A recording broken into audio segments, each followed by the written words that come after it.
दोस्तों, ये लड़के की नाव खेलते खेलते एक गटर के नाले में चली जाती है। तभी अचानक एक डरावना जोकर आकर उसके हाथ को काट कर उस लड़के को पूरा गटर के अंदर खींच लेता है। दरअसल ये जोकर हर छोटे बच्चों के साथ ऐसा करता है, लेकिन वह ऐसा क्यों और कैसे करता है, वह जानने के लिए चलिए कहानी को शुरू से शुरू करते हैं।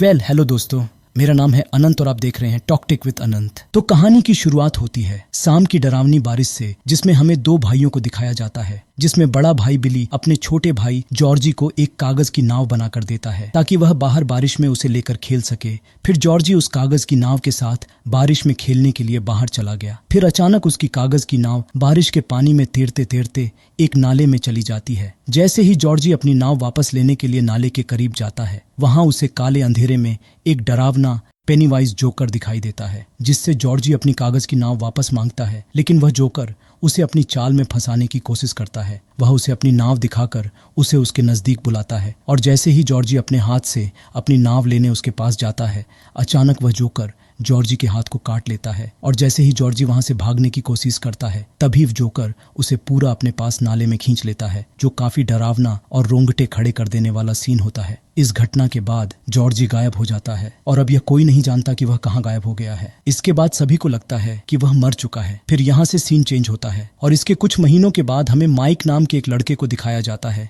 जिसमें उसे एक भेद के सिर पर गोली मारने के लिए कहा जाता है, लेकिन वह ऐसा करने से बहुत डर जाता है। वह ये नहीं कर पाता और तभी एक बूढ़ा आदमी उसे बताता है कि उसे ऐसा करना पड़ेगा क्योंकि मांस बेचना उनका फैमिली बिजनेस है। फिर इसके बाद हमें एक स्कूल दिखाई जाती है, जिसमें हम एक बेवरली नाम की लड़की को देखते हैं, जिसे स्कूल के सभी बच्चे बहुत चिढ़ाते हैं। अब स्कूल में गर्मी की छुट्टियां शुरू होने की वजह से सभी बच्चे खुश होते हुए स्कूल से बाहर आ रहे थे, और तभी बिली और उसके लूजर टीम के दोस्त देखते हैं कि स्कूल के बाहर एक महिला खड़ी है, जिसकी बेटी को वही जोकर उठा ले गया था। पर यह बात किसी को पता नहीं थी, इसलिए वह अपनी खोई हुई बेटी की तलाश में वहां उसे ढूंढने दो पुलिस वालों के साथ आई थी। और उसी वक्त हम हेनरी नाम के लड़के को वहां देखते हैं, जो बहुत ही जिद्दी और साइको दिमाग का है। वह स्कूल के सारे बच्चों को चिढ़ाते और उसे मारने की धमकियां देते रहता है, और जब वह बिली को देखकर उसे और उसके दोस्तों को मारने जाता है, तभी वह दूर खड़े दो पुलिस गार्ड को देखकर उन्हें जाने देता है। फिर वापस हम बेवर्ली को देखते हैं, जिसमें वह बेन नाम के एक मोटे लड़के को अपना ऑटोग्राफ देती है, जिससे वह लड़का बेवर्ली से प्यार करने लगता है। फिर जब बिली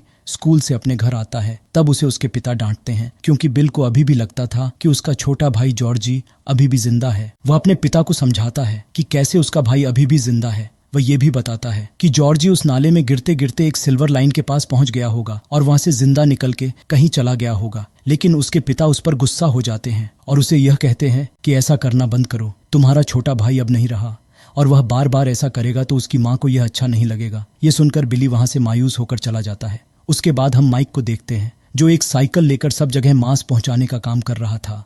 लेकिन अचानक माइक की नज़र रास्ते में एक दरवाजे पर पड़ती है, जहां उसे पीछे की तरफ कुछ रहस्यमयी और डरावनी चीख पुकार सुनाई देती है। उसे दरवाजे के पीछे कई सारे हाथ दिखाई देते हैं, जैसे वह बाहर आने की कोशिश कर रहे हो, और अचानक दरवाज़ा खुलता है और माइक का सामना उसी डरावने पेनीवाइज जोकर से होता है, जिसने जॉर्जी और बाकी बच्चों को गायब कर दिया था। लेकिन इसी बीच अचानक हेनरी वहां माइक को चिढ़ाने के लिए आ जाता है, लेकिन डर के मारे माइक वहां से चला जाता है। फिर बिली का एक दोस्त स्टैम अपनी धार्मिक किताब पढ़ के उसे वापस रखने अपने पिता के दफ्तर जाता है। तब उसे एक महिला की डरावनी पेंटिंग दिखाई देती है। वह अक्सर इससे डरता है। दरअसल उसे भी पेनीवाइज जोकर ही डराता था। वह सबको डराने के लिए उन चीजों का सहारा लेता है जो उनके लिए डरावनी होती है। फिर बिली अपने दोस्तों को लेकर अपने भाई को ढूंढने के लिए सिल्वर लाइन के पास जाता है। वहीं दूसरी तरफ बेन अकेले लाइब्रेरी में बैठकर कविता लिख रहा था और डेरी शहर का इतिहास पढ़ रहा था। वह डेरी शहर में होने वाली सभी घटनाओं के बारे में जानकारी प्राप्त करता था। इतिहास में लिखी वह सारी घटनाएं लोगों की मौतों से संबंधित थीं।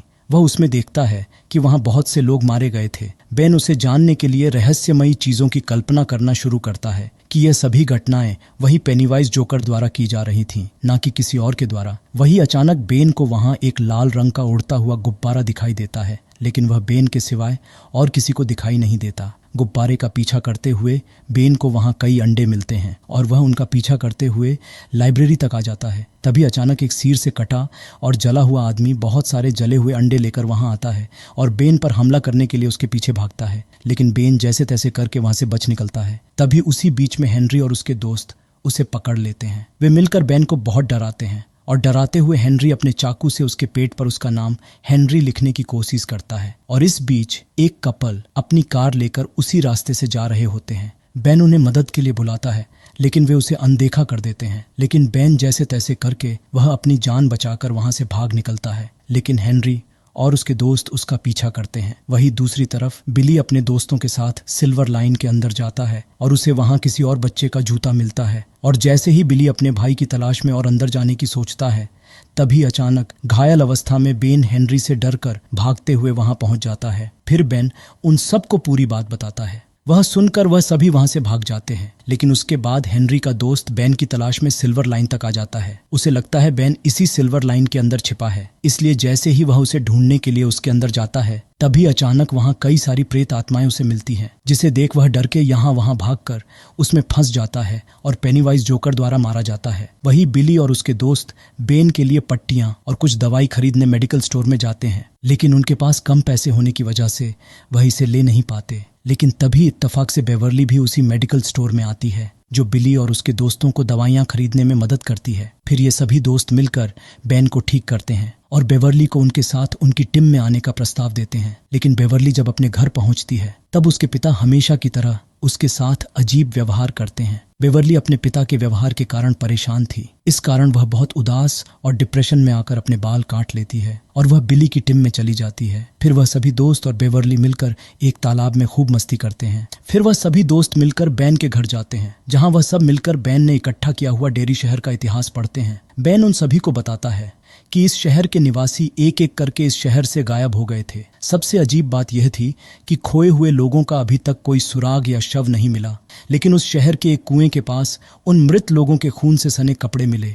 वह उन्हें यह भी बताता है कि वहां नियमित खून खराबा हो रहा था। कोई नहीं जानता कि उन्हें कौन मार रहा है। यह सुनकर थोड़ी देर बाद सभी अपने अपने घर जाते हैं, लेकिन बिली का दोस्त एडी जब अपने घर जा रहा था, तभी वह रास्ते में एक पुराने घर के सामने से गुजरता है और ठीक उसी समय उसकी दवाई लेने का समय होता है। दरअसल एडी को बुरी स्मेल की एलर्जी होती है। वह वहां रुककर अपनी दवाई लेता है, लेकिन तभी अचानक उसे उस घर में से कुछ आवाजें सुनाई देती हैं। ये आवाजें सुनकर एडी परेशान हो जाता है और उसी चक्कर में उसकी दवाइयां नीचे गिर जाती हैं। जब एडी अपनी दवाएं ले रहा होता है, तो एक बीमार और डरावना दिखने वाला आदमी उसके सामने आकर उसे डराता है और उसे डराते हुए वह उसे उस पुराने घर के पास ले जा रहा होता है। लेकिन एडी डर के मारे उस घर के पीछे की तरफ चला जाता है और वहां पर अचानक एडी का सामना वही डरावने जोकर से होता है। ये देख डर के मारे एडी तुरंत वहां से अपने घर भाग जाता है।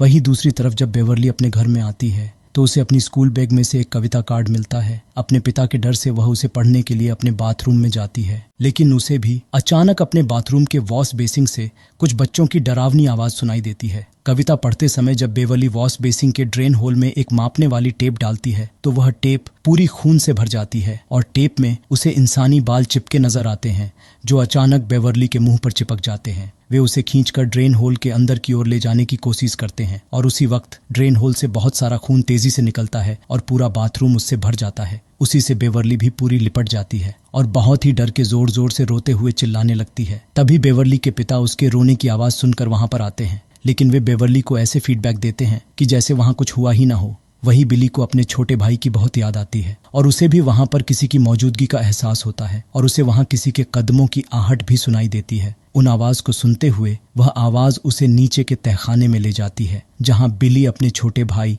जॉर्जी को देखता है। वहां पर पहले तो बिली का छोटा भाई उसे इमोशनल करता है, लेकिन बाद में अचानक वह उस डरावने जोकर में बदल जाता है और बिली पर हमला करता है। लेकिन बिली ठीक उसी समय अपनी जान बचाकर वहां से भाग जाता है। दूसरे दिन बेवर्ली अपने दोस्तों को अपने घर पर बुलाती है और उन्हें अपना बाथरूम दिखाती है। फिर जब सभी बच्चे बाथरूम में जाते हैं, तब वह सभी लाल रंग से रंगे बाथरूम को देखकर शॉक हो जाते हैं। लेकिन यह देख बेवर्ली सोचती है कि जब यह सब देख सकते हैं, तो उसके पिता इसे क्यों नहीं देख पाए। फिर वह सभी दोस्त मिलकर उसका बाथरूम साफ करने में उसकी मदद करते हैं और वह सभी आपस में चर्चा करते हैं कि जरूर कुछ तो गड़बड़ है, क्योंकि उन सभी के साथ ही कुछ अजीबोगरीब घटनाएं हो रही हैं। वह बताते हैं कि उन्हें भी उस डरावने जोकर की झलक दिखाई दी थी और तभी रास्ते में उन्हें हेनरी की कार और माइक की साइकिल कुछ दूरी पर दिखाई देती है।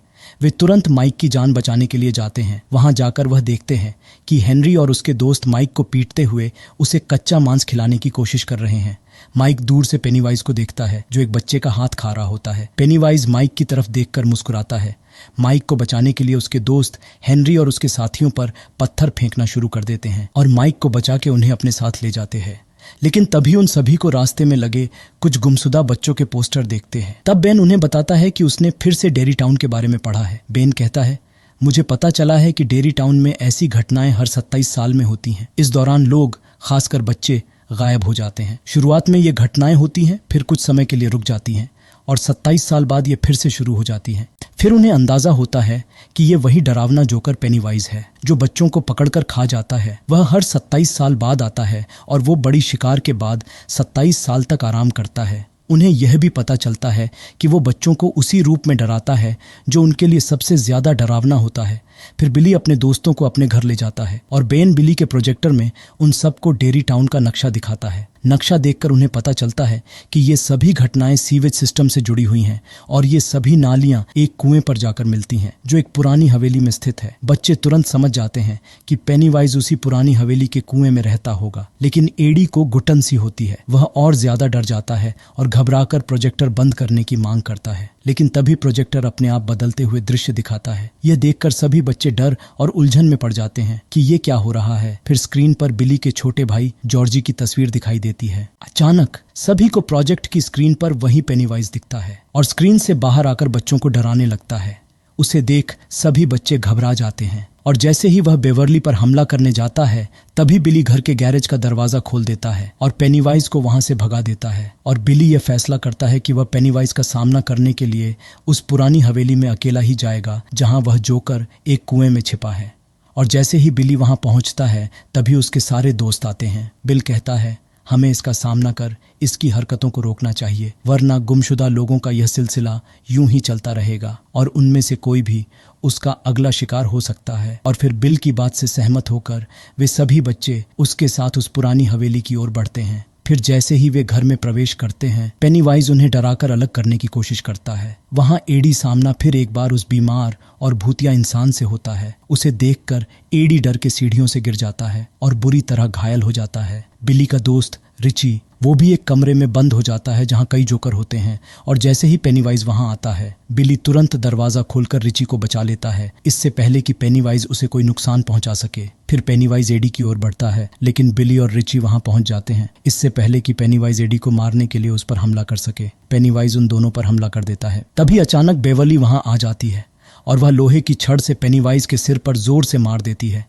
जिससे वह घायल हो जाता है। इसके बावजूद वह बच्चों को डराने से नहीं रुकता। वह अपने बड़े नाखूनों से बेन को घायल कर देता है जो बेहद डरावना होता है। लेकिन सभी बच्चे साथ होने और पेनीवाइज घायल होने की वजह से वह वहां से चला जाता है। लेकिन बिली उसके पीछे जाकर उसे कुएं के अंदर जाते हुए देखता है। फिर बिली के साथ सभी बच्चे किसी तरह अपनी जान बचाकर उस घर से बाहर निकल आते हैं और तभी एडी की माँ वहां आती है और उन सबको डांट के एडी को वहां से ले जाती है। लेकिन बिली अपने बाकी दोस्तों से कहता है कि हम पूरी तैयारी के साथ फिर से उस घर में जाएंगे और पेनीवाइज का बहादुरी से सामना करेंगे। लेकिन बिली के इस प्लान से कोई सहमत नहीं होता सिवाय बेवर्ली के। बाकी सभी कहते हैं हम वहां दोबारा कभी नहीं जाएंगे।